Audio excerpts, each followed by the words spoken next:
India market invest মাইন্ডসেটে আপনাদের স্বাগত। যারা চ্যানেল নতুন এসেছেন তাদেরকে হলো প্লিজ চ্যানেলটাকে সাবস্ক্রাইব করবেন, একটা লাইক করবেন, বেল আইকনটা প্রেস করবেন, তার সাথে অল বাটনটা প্রেস করবেন, তাহলে নোটিফিকেশনটা কিন্তু সঙ্গে সঙ্গে আপনাদের কাছে গিয়ে পৌঁছাবে। দেখুন, মার্কেট ক্লোজ হয়ে গেছে, তো আমরা মার্কেট রিলেটেড নিউজ নিয়ে চলে এসেছি। মার্কেটে কোন শেয়ারের বা কোন কোম্পানির কি নিউজ পাওয়া যাচ্ছে, চলুন নিউজগুলো দেখি। দেখুন, ভোডাফোন আইডিয়াকে দেখলে দেখা যাবে কিন্তু আজকের দিনে 7%-এর উপরে একটা আপসাইড মুভমেন্ট দেখিয়েছে। তো আমরা যদি কোম্পানিটা দেখি তাহলে দেখলে দেখা যাবে, দেখুন এক মাসে এরকম এক মাসে 17% রিটার্ন দিয়েছে। আমরা যদি 6 মাসে দেখি, 6 মাসে দেখলে দেখা যাবে কোম্পানিটা কিন্তু 120% রিটার্ন দিয়েছে। তো কি এমন হলো যে কোম্পানিটা কিন্তু আস্তে আস্তে ভালো একটা আপসাইড মুভমেন্ট দেখাচ্ছে। দেখুন এক বছরে দেখলে দেখা যাবে 160% রিটার্ন কিন্তু তার শেয়ার হোল্ডারদের বানিয়ে দিয়েছে। তো দেখুন, মার্কেটে ডিওপলি বিজনেস চলছে টেলিকম সেক্টরে, কে এয়ারটেল এবং হচ্ছে জিও। তো এই ভোডাফোন আইডিয়া কিন্তু প্রায় মৃতপ্রায় হয়ে গেছিলো কোম্পানিটা। গভর্নমেন্টও কিন্তু এই কোম্পানিটাকে বাঁচানোর চেষ্টা করছে। কেন করছে? কারণ গভর্নমেন্ট নিজেও কিন্তু স্টেক নিয়েছিল এই ডিওপলি ব্যবসাটাকে কিন্তু বন্ধ করার জন্য, বা ডিওপলি ব্যবসা যাতে না গিয়ে পৌঁছায় টেলিকম সেক্টর। তার জন্য এই ভোডাফোন আইডিয়াকে কিন্তু গভর্নমেন্ট বাঁচানোর চেষ্টা করছে। তার যে ডেট ছিল সেই ডেটের বদলে কিন্তু কোম্পানিটার স্টেক তারা অর্থাৎ গভর্নমেন্ট কিন্তু নিয়েছে, এবং তার পাশাপাশি দেখলে দেখা যাবে কিন্তু বিএসএনএলকেও চাঙ্গা করার চেষ্টা করছে। কিসের জন্য? এই ডিওপলি বিজনেসে যাতে টেলিকম সেক্টর না চলে যায়।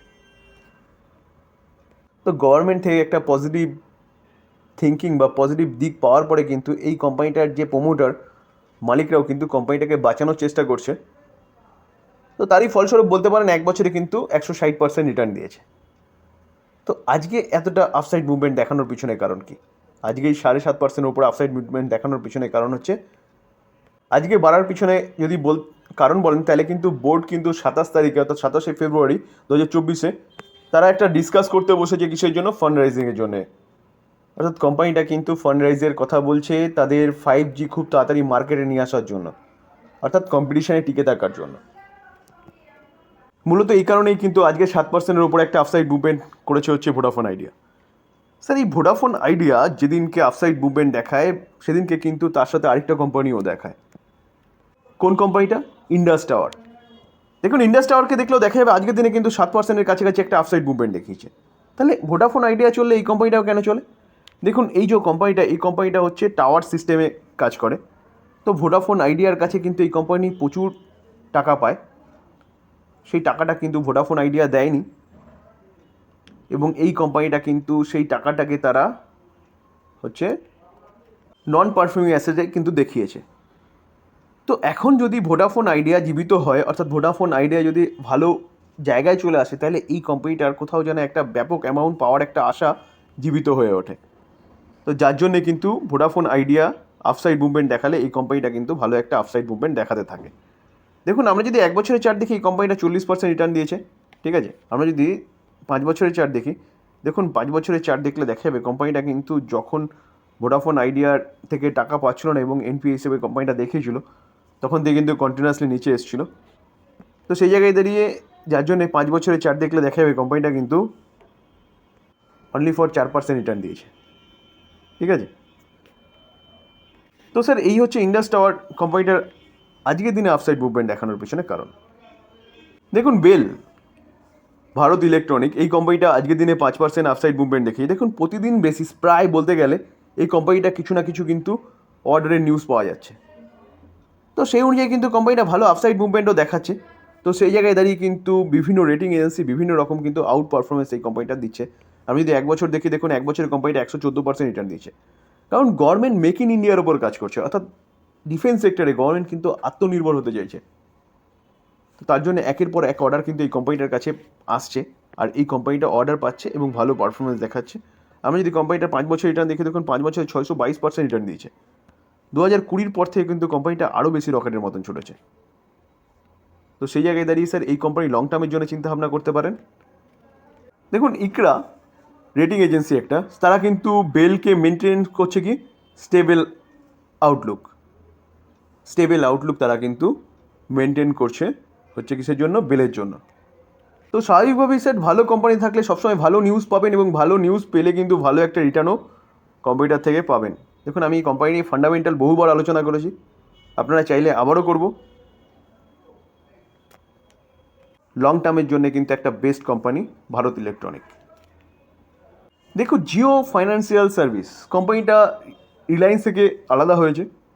তো এখনও দেখলে কিন্তু দেখা যাবে যে কোম্পানিটা কিন্তু ইন্ডিভিজুয়ালি বিজনেস এখনও পর্যন্ত স্টার্ট করেনি, কারণ কোম্পানিটা মানে বিভিন্ন রকম বিজনেস নিয়ে আসতে শুরু করেছে, তাদের প্রক্রিয়াকরণ চলছে লাইসেন্সের। ফাইন্যান্স সেগমেন্টে কোম্পানিটার ছোটোখাটো বিজনেস রয়েছে, ওকে। তার সাথে সাথে কিন্তু শোনা যাচ্ছে এই কোম্পানিটা মিউচুয়াল ফান্ড বলুন, ব্রোকিং হাউস বলুন, কোম্পানিটা ইন্স্যুরেন্স সেগমেন্টে বলুন, সব সেগমেন্টে কিন্তু কোম্পানিটা আসতে চলেছে।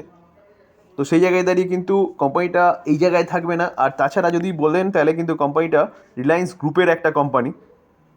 তো স্বাভাবিকভাবেই রিলায়েন্স কিন্তু একটা যেরকম সেরকম গ্রুপ নয়। এই গ্রুপ হচ্ছে কিন্তু একটা ভালো ম্যানেজমেন্ট বলুন, সব দিক দিয়ে ভালো। তো সেই জায়গায় দাঁড়িয়ে যদি কাজ শুরু হয়ে যায় তাহলে কিন্তু এই কোম্পানিটা ভালো কিন্তু পারফরমেন্স, ফুল দমে কাজ শুরু হলে কিন্তু ভালো একটা পারফরমেন্স দেখাবে। তো সেই জায়গায় দাঁড়িয়ে কিন্তু এই কোম্পানি নিয়ে এখনই চিন্তাভাবনা করার সময়। দেখুন কন্টিনিউয়াসলি কোম্পানিটা কিন্তু ভালো পারফরমেন্স দেখাচ্ছে। 1 মাসে দেখলে দেখাবে প্রায় 39% রিটার্ন দিয়েছে, 6 মাসে দেখলে দেখাবে কোম্পানিটা কিন্তু 56% রিটার্ন দিয়েছে। তো কোম্পানিটা আজকেই কিন্তু 2 lakh crore market cap cross করেছে। তো স্যার এই কোম্পানিটা কিন্তু লং টার্মের জন্য একটা বেস্ট কোম্পানি বলতে পারেন। এই কোম্পানিটার জন্য আরও ভালো হয়েছে কি পেটিএমের, মানে এই যে পেটিএমের ঘোটালা দেখা গেল না, সেটার জন্য কিন্তু আরও ভালো হয়েছে, কারণ কোম্পানিটা কিন্তু ভালো মার্কেটে ক্যাপচার করতে পারবে। দেখুন সোনা কমস্টার, এই যে কোম্পানিটা না, এই কোম্পানিটা কিন্তু আজকের দিনে দেখলে দেখা যাবে প্রায় 6%-এর কাছাকাছি আপসাইড মুভমেন্ট দেখেছি। কোম্পানিটা কী কাজ করে?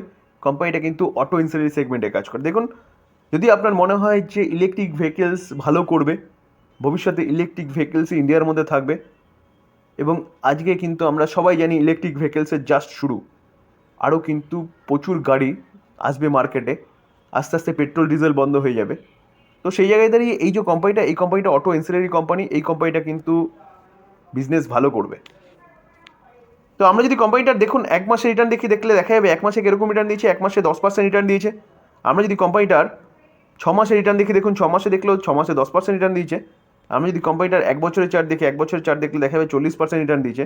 আমরা যদি কোম্পানিটার 5 বছরের চার্ট দেখি, তাহলে দেখলে দেখা যাবে কোম্পানিটা কিন্তু 5 বছরের চার্ট অ্যাভেলেবেল নেই, কারণ কোম্পানিটা কততে এসেছিলো 2021-এ কিন্তু ওপেন হয়েছিল। তো সেখান থেকে কোম্পানিটা কন্টিনিউয়াসলি ওপরে উঠে কিছুটা প্রফিট বুকিং দেখা গেছে কোন সময়, যখন ইউক্রেন রাশিয়া যুদ্ধ হলো। তো এখন কিন্তু কোম্পানিটা তার লোয়ার লেভেল থেকে একটা ভালো আপসাইড মুভমেন্ট দেখিয়েছে। এই কোম্পানি নিয়ে কিন্তু চিন্তাভাবনা করে যায় অটো এনসিলারি সেগমেন্টের জন্য। কোম্পানি নিয়ে একটা ভালো নিউজও পাওয়া যাচ্ছে, চলুন নিউজটা দেখি। দেখুন সোনা কমস্টার, এই কোম্পানিটা কিন্তু ফার্স্ট অটো এনসিলারি কোম্পানি যেটা হচ্ছে রিসিভ করেছে কিসের certification under the PLI scheme, ঠিক আছে, যার জন্য কিন্তু আজ কোম্পানিটা এতটা ভালো আপসাইড মুভমেন্ট দেখিয়েছে। দেখুন দিলীপ বিলকন, এটা হচ্ছে ইনফ্রাস্ট্রাকচার জগতের কিন্তু একটা ভালো কোম্পানি বলতে পারেন। এই কোম্পানিটা আজকের দিনে একটা ভালো নিউজ পাওয়া যাচ্ছে, যদিও বা কোম্পানিটা কিন্তু আজকের দিনে দেখলে দেখা যাবে কীরকম মাইনাসে গেছে, 1.62% মাইনাসে গেছে। তো এই কোম্পানিটা যদি আমরা চার্ট দেখি, দেখুন 6 মাসে কোম্পানিটা 50%-এর উপরে রিটার্ন দিয়েছে। আমরা যদি কোম্পানিটার 1 বছরের চার্ট দেখি, 1 বছরের চার্ট দেখলে দেখা যাবে কোম্পানিটা 1 বছর 136% বানিয়ে দিয়েছে। কেন বানিয়ে দিয়েছে? কারণ গভর্নমেন্ট কিন্তু ইনফ্রাস্ট্রাকচার ডেভেলপমেন্টের কাজ করছে। তো গভর্নমেন্ট ইনফ্রাস্ট্রাকচার ডেভেলপমেন্টের কাজ করছে, এই কোম্পানিটা একের পর এক অর্ডার পাচ্ছে। আজকেও কিন্তু কোম্পানিটা নিয়ে একটা ভালো নিউজ পাওয়া যাচ্ছে, যদিও বা কোম্পানি 1.62% নিচে পড়েছে। চলো নিউজটা কি সেটা দেখি। কোম্পানিটা নিয়ে কী নিউজ পাওয়া যাচ্ছে? কোম্পানিটা যদি নিউজ পাওয়া যায় তাহলে দেখলে দেখা যাবে যে কোম্পানিটা কিন্তু এগ্রিমেন্ট করেছে কত পিডাব্লিউডি গোয়ার সাথে। দেখুন ইনফ্রাস্ট্রাকচার নিয়ে কাজ করে কোম্পানিটা, একের পর এক অর্ডার পাচ্ছে, যার জন্য কিন্তু কোম্পানিটা ভালো একটা আপসাইড মুভমেন্ট দেখাচ্ছে। তো এই জায়গায় দাঁড়িয়ে কিন্তু এই কোম্পানিটি আপনি চিন্তাভাবনা করতে পারেন লং টার্ম ইনভেস্টমেন্টের জন্য। এই ছিল মার্কেট রিলেটেড নিউজ। যদি আলোচনাটা ভালো লাগে, যারা চ্যানেল নতুন এসেছেন তাদেরকে বলবো প্লিজ চ্যানেলটাকে সাবস্ক্রাইব করবেন, একটা লাইক করবেন, বেল আইকনটা প্রেস করবেন, তার সাথে অল বাটনটা প্রেস করবেন, তাহলে নোটিফিকেশনটা কিন্তু সঙ্গে সঙ্গে আপনাদের কাছে কি পৌঁছবে। থ্যাংক ইউ, ভালো থাকবেন।